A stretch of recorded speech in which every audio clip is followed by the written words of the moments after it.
Hello. आज हम लोग एक बहुत इंटरेस्टिंग टॉपिक पे बात करेंगे, लाइट एज अ वेव और डिस्पर्शन ऑफ लाइट। ठीक है। पेज नंबर 51 पे आ जाओ। 51 में ये देख रहे हो, प्रकाश का वर्ण विक्षेपण, डिस्पर्शन ऑफ लाइट। और पेज नंबर 52 में देखोगे प्रकाश तरंग, लाइट वेव। तो जो हम लोग लाइट के बारे में अभी तक पढ़ रहे हैं, लाइट एक वेव की तरह एक्ट करता है, वेव और पार्टिकल दोनों की तरह एक्ट करता है। बट ये वाले पार्ट में हम लोग लाइट को वेव की तरह समझेंगे। वेव जैसे तरंग, मतलब साउंड भी एक प्रकार का वेव से ट्रांसमिट होता है, लाइट भी वेव से प्रोपगेट होता है। तो वेव मतलब जैसे तुम मान लो नदी में जो लहर आती है, जिस हिसाब से वो लहर आगे आती है, वही उस हिसाब से लाइट हवा के मॉलिक्यूल्स में एक वेव बनाती हुई आगे हमारे तक पहुंचती है। लाइट जो है सूरज से हमारे पृथ्वी तक आती है, तो वो एक वेव की तरह ट्रांसमिट होते हुए आती है ना। तो जितने भी एयर मॉलिक्यूल्स है, एक मॉलिक्यूल से दूसरे मॉलिक्यूल जब वो जाती है तो एक वेव बनाते हुए हमारे पास आती है। इसीलिए लाइट को एक वेव की तरह बोला जाता है। तो पहले हम लोग देखेंगे जो वेव की क्या क्या प्रॉपर्टीज़ होती है। एक वेवलेंथ, फ्रीक्वेंसी और वेव वेलोसिटी। तरंग वेग मतलब कि वेव वेलोसिटी, तरंग दैर्ध्य मतलब वेवलेंथ, और आवृत्ति मतलब फ्रीक्वेंसी। मान लो तो वेवलेंथ क्या हुआ? वेवलेंथ हुआ कि तुम्हारा जैसे कि सपोज कर लो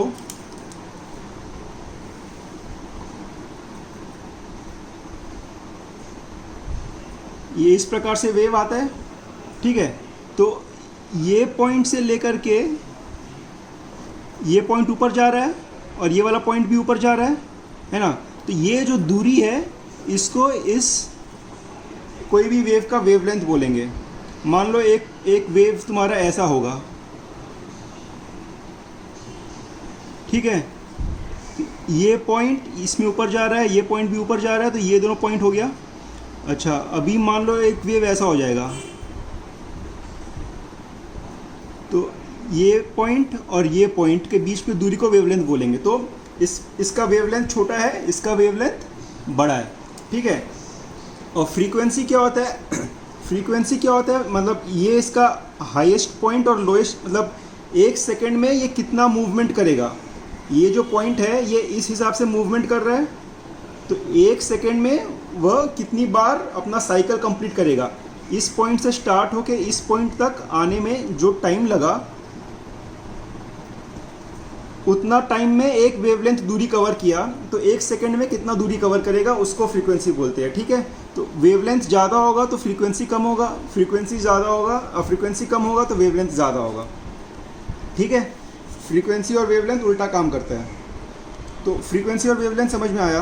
तो अभी जो भी लाइट होता है, लाइट प्रकाश होता है, उसके तरंग दैर्ध्य, आवृत्ति और तरंग वेग, ये तीनों के बीच में एक रिलेशन होता है, ठीक है। इसको तुम लोग यहाँ पे इस पॉइंट को समझ लो अच्छे से। तरंग वेग इक्वल्स टू आवृत्ति इंटू तरंग दैर्ध्य, wave velocity equals to frequency into wavelength. इसको एकदम अच्छे से याद रखना, ये सबसे ज़्यादा इंपॉर्टेंट है इस सेक्शन में, ठीक है। तो अर्थात ये वाला फॉर्मूला में अगर लिखना हो तो इसको ऐसे लिख सकते हैं। v मतलब वेलोसिटी, n फ्रीक्वेंसी हो गया, और ये जो लिखा हुआ है लैम्डा बोलते हैं, इसको क्या बोलते हैं?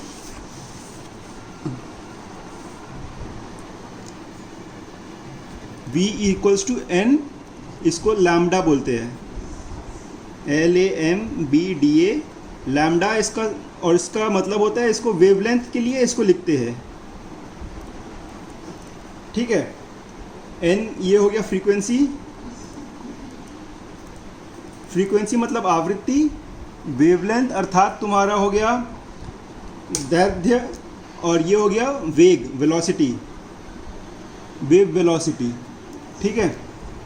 तो ये वाला पार्ट तुम लोग ज़रूर याद रखना, ठीक है। तो अभी मान लो जब भी हम लोग देखे हैं कि जब भी प्रकाश कोई प्रिज्म या ग्लास स्लैब में जाता है तो उसका रिफ्रैक्शन होता है, वहाँ पे वो थोड़ा सा बेंड करता है। तो अभी जो वेग होता है, जो प्रकाश होता है, वह केवल उसमें खाली एक वेवलेंथ का प्रकाश नहीं होता है, उसमें कई वेवलेंथ, कई आवृत्ति के प्रकाशों मतलब वेव से वो बना होता है। अभी देखोगे जैसे ये टेबल जो देख रहे हो, ये जो टेबल है, जो प्रकाश रहता है वह ये सारे वेव से मिलकर बनता है।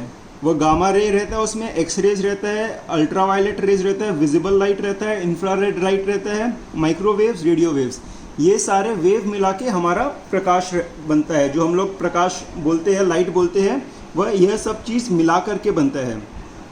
इसमें ये जो विजिबल लाइट है, अपने खाली इसको देख पाते हैं, मतलब जो अभी कलर्स हो गए, मान लो जो तुम रेनबो देखते हो, तो रेनबो में तुमको 7 कलर दिखाई देते हैं ना, तो वो जो 7 कलर है उसको विजिबल लाइट का रेंज बोलते हैं। और उसके ऊपर गामा रे, एक्सरे जो तुम जैसे मान लो जब तुम्हारे शरीर में कोई हड्डी में चोट लग जाता है तो हम लोग एक्सरे कराने जाते हैं ना, तो वो भी विजिबल प्रकाश का एक मतलब पार्ट है, बट वो अपने को दिखाई नहीं देता वो प्रकाश। उसी प्रकार जैसे माइक्रोवेव जो ओवन होता है, उसमें माइक्रोवेव का इस्तेमाल होता है, या जो रेडियो सुनते हैं उसमें रेडियो वेव का इस्तेमाल होता है। ये सब अपने को दिखाई नहीं देता है, पर ये सब भी प्रकाश में मौजूद रहता है।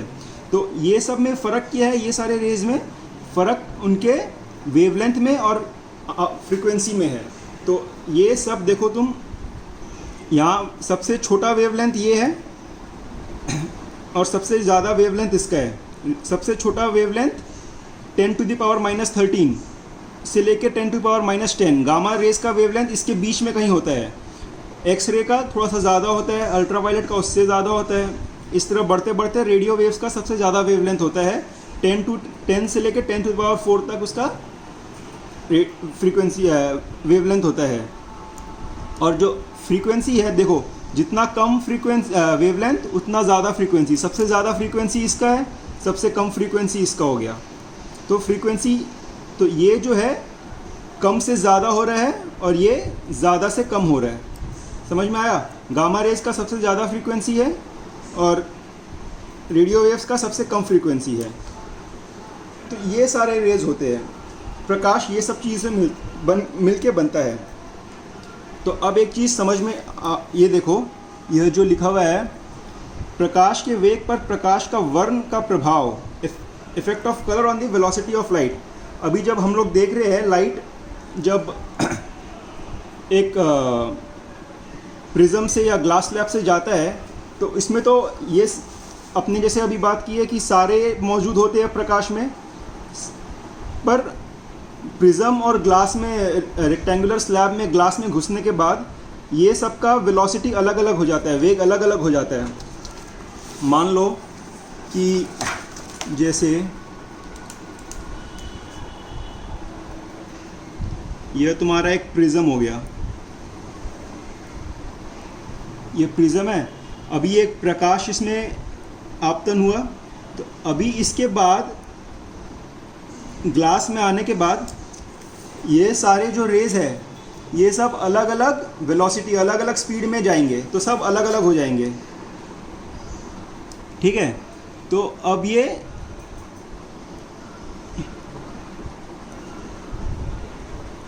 बाहर आने के बाद भी थोड़ा सा अलग अलग रह जाएंगे। तो ये अलग अलग क्यों हो जाते हैं? क्योंकि ये सारे जो इसके पार्ट्स हैं, विजिबल लाइट, प्रकाश के लाइट के ये सारे जो पार्ट्स हैं, ये सबका हवा में तो वेलोसिटी सेम रहता है, हवा में सबका स्पीड सेम है। ग्लास में जाने के बाद सबका स्पीड चेंज हो जाता है, स्पीड चेंज हो जाता है, इसलिए सब अलग अलग स्पीड में जाते हैं और इसीलिए सब अलग अलग डिस्पर्स हो जाते हैं। इसी को वर्ण विक्षेपण बोलते हैं, डिस्पर्शन ऑफ लाइट। ठीक है? तो ये अलग अलग क्यों हो जाते हैं समझो। पहले, सबसे पहले तो तुम लोग को समझना पड़ेगा, जो लाइट बेंड होता है वो होता है रिफ्रैक्शन के कारण। तो ये ग्लास का एक रिफ्रैक्टिव इंडेक्स होता है, ये हम लोगों ने पढ़ा है पहले। ये देखो, निरपेक्ष अपवर्तनांक, जो रिफ्रैक्टिव इंडेक्स होता है अपवर्तनांक कहते हैं उसको। तो हर प्रिज्म का एक रिफ्रैक्टिव इंडेक्स होता है, वह उसके वेलोसिटी पे डिपेंड करता है। ये जो फॉर्मूला देख रहे हो mu equals to c by c not, ठीक है। अर्थात तो म्यू क्या है, इसका तुम्हारा रिफ्रैक्टिव इंडेक्स है, आप अपवर्तनांक हो गया। सी नॉट क्या है, जो हवा में स्पीड है, और सी जो है वह तुम्हारा उस मीडियम में जो माध्यम, मान लो ग्लास का प्रिज्म है तो वो ग्लास में क्या स्पीड है उसका है। तो उससे, और दूसरा अपने को ये रिलेशन पता है सी इक्वल्स टू एफ लैम्डा। सी क्या है, स्पीड के बदले, मतलब स्पीड को सी से भी लिख सकते हैं, तो c naught equals to f lambda. तो ये सी नॉट है लाइट का स्पीड हवा में, लैम्डा है लाइट का वेवलेंथ हवा में, ठीक है। और फ्रीक्वेंसी ये सारे का फ्रीक्वेंसी तुम लाइट में लो, ग्लास में लो, सब जगह फ्रीक्वेंसी सेम ही रहेगा। फ्रीक्वेंसी नहीं बदलेगा, पर तुम्हारा वेवलेंथ बदल जाएगा, ठीक है। तो अभी जब ग्लास में गया तब भी ये वाला रिलेशन होल्ड करेगा, सी इक्वल्स टू एफ लैम्डा। इसमें लैम्डा क्या हो जाएगा, जो वेवलेंथ होगा वो ग्लास का वेवलेंथ हो जाएगा, और स्पीड है जो तुम्हारा प्रिज्म ग्लास का स्पीड हो जाएगा, फ्रीक्वेंसी सेम रहेगा। तो अभी जब प्रकाश इस पे गया तो इसका फ्रीक्वेंसी सेम रहेगा, सब इस लाइट का फ्रीक्वेंसी जो हवा में था वो यहाँ पे रहेगा, पर इसका स्पीड जो है चेंज हो जाएगा, इसका वेवलेंथ भी चेंज हो जाएगा, ठीक है। इसीलिए सब अलग अलग हो जाते हैं। तो इसी चीज़ को वर्ण विक्षेपण भी बोलते हैं। वो अलग अलग क्यों हो जाते हैं, बिकॉज हर एक पार्ट के लिए, हर एक प्रकार के तरंग के लिए उसका म्यू अलग अलग होगा, जो अपवर्तनांक होता है वह अलग अलग हो जाता है, इसीलिए ये सारे अलग अलग हो जाते हैं। अभी ये देखो, यह जो लिखा हुआ है प्रकाश का वर्ण विक्षेपण, डिस्पर्शन ऑफ लाइट। तो जब सनलाइट मान लो एक प्रिज्म में गया तो ये अलग अलग हो जाएंगे। अपने को इसमें ऊपर नीचे वह ये जो रेंज है ये विजिबल लाइट का रेंज है। ये जो कलर अपने देख रहे हैं ये विजिबल लाइट, यहाँ पे जो विजिबल लाइट लिखा हुआ है ये विजिबल लाइट है, इतना सा पार्ट। इसके पार तुम्हारा ये सब भी है, इसमें ऊपर नीचे ये सब भी रहेंगे, पर ये सब अपने को दिखाई नहीं दे रहे हैं, ठीक है। अपने को जो दिखाई देगा उसको बोलते हैं विजिबल लाइट। तो ये सारे कलर्स अपने को दिखाई देते हैं, इसको बोलते हैं विजिबल रेंज। तो क्या क्या कलर्स जो सनरेज के कलर होते हैं, violet, indigo, blue, green, yellow, orange, red. तो इसको हम लोग कैसे याद रख सकते हैं, विबग्योर नाम से याद कर सकते हैं। सबसे नीचे वायलेट और उसके ऊपर VIBGYOR, VIBGYOR, violet, indigo, blue, green, yellow, orange, red, ठीक है। तो इस प्रकार जो है, अभी देखो जिसका जितना ज़्यादा वेवलेंथ होगा वह उतना ज़्यादा ये उसका जितना ज़्यादा वेवलेंथ होगा उतना कम वो रिफ्रैक्शन होगा। ज़्यादा फ्रीक्वेंसी ज़्यादा रिफ्रैक्शन होगा। तो वायलेट का वेवलेंथ कम होता है, इसीलिए वायलेट ज़्यादा रिफ्रैक्शन होता है, इसीलिए वो ज़्यादा बेंड होकर ज़्यादा नीचे आ जाता है। रेड का फ्रीक्वेंसी बहुत कम होता है, इसीलिए वह ज़्यादा रिफ्रैक्ट नहीं करता और ऊपर रहता है, इसीलिए यह इसका फ़र्क हो गया। अभी जैसे तुम लोग अगर इसमें देखोगे तो यह यहाँ पे क्या हो रहा है, बढ़ता जा रहा है ना वेवलेंथ, और फ्रीक्वेंसी कम होता जा रहा है। तो अगर इसमें तुमको विबग्योर लिखना हो तो बताओ मेरे को कि जो वायलेट है वह नीचे की तरफ आएगा कि मतलब वायलेट का फ्रीक्वेंसी ज़्यादा होगा कि रेड का फ्रीक्वेंसी ज़्यादा होगा। मैंने पहले ही बताया है वायलेट का फ्रीक्वेंसी ज़्यादा है, इसीलिए अल्ट्रा वायलेट फिर वायलेट, और यहाँ पे इंफ्रारेड है इसलिए रेड। तो यहाँ पे विबग्योर भी यहाँ भी ऊपर नीचे से ऊपर होगा। अल्ट्रा वायलेट के बाद वायलेट, इंडिगो, ब्लू, ग्रीन, फिर लास्ट में रेड, फिर इंफ्रारेड। तो रेड एकदम नीचे में आ रहा है, अर्थात रेड का फ्रीक्वेंसी कम होगा और वेवलेंथ ज़्यादा होगा, ठीक है। तो यह होता है तुम्हारा डिस्पर्शन ऑफ लाइट।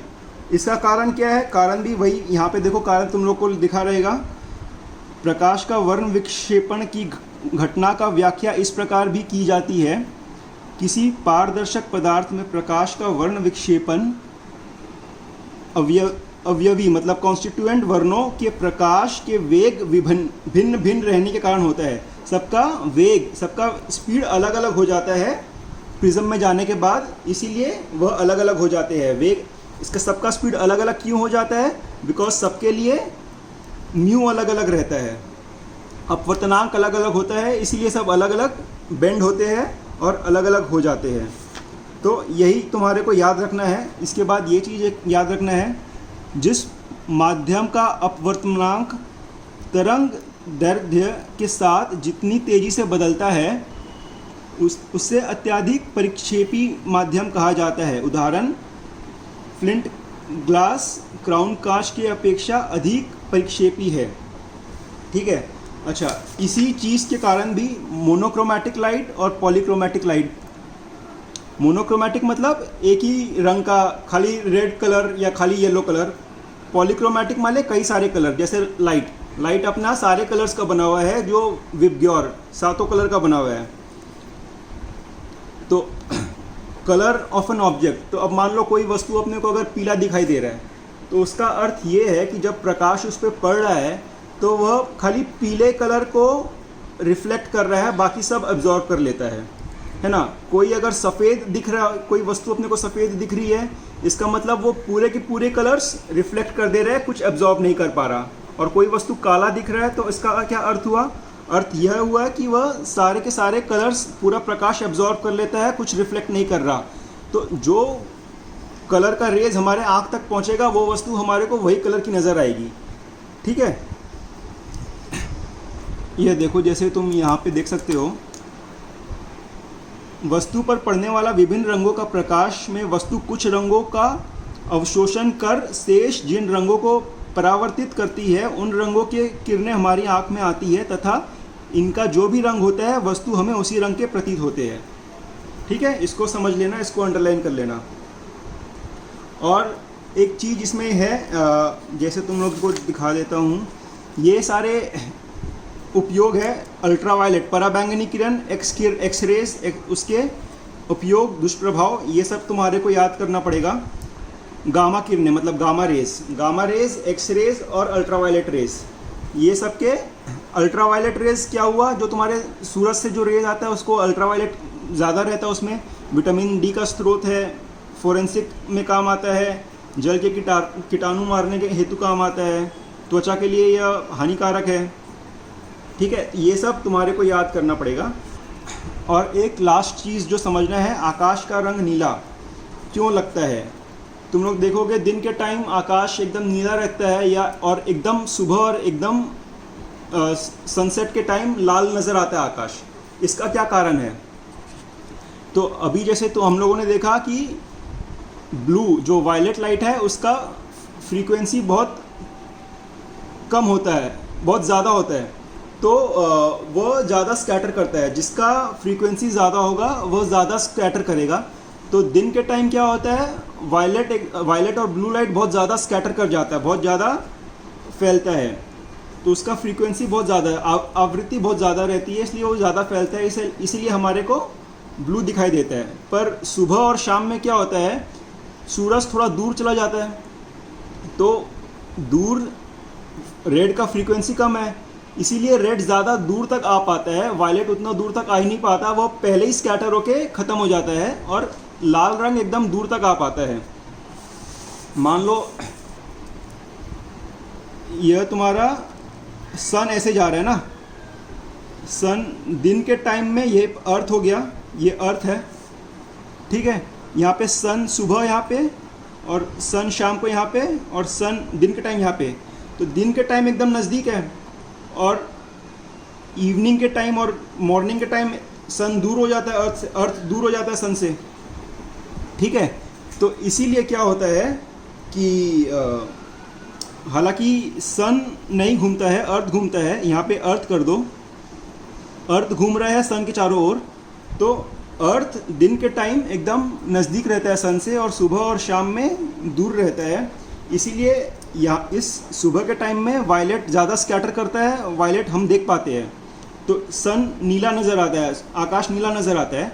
और सुबह और शाम के वक्त क्या होता है, दूरी के कारण वायलेट ज़्यादा स्कैटर करता है, पर हमारे आँख तक वायलेट यहाँ पे ज़्यादा स्कैटर होकर रह जाता है, बट रेड कम स्कैटर होता है, इसीलिए ज़्यादा दूर तक आ पाता है। इसीलिए सुबह और शाम हमारे को रेड दिखाई देता है। यह कारण होता है आसमान का रंग, आकाश का रंग नीला और लाल, सनसेट सनराइज के कारण।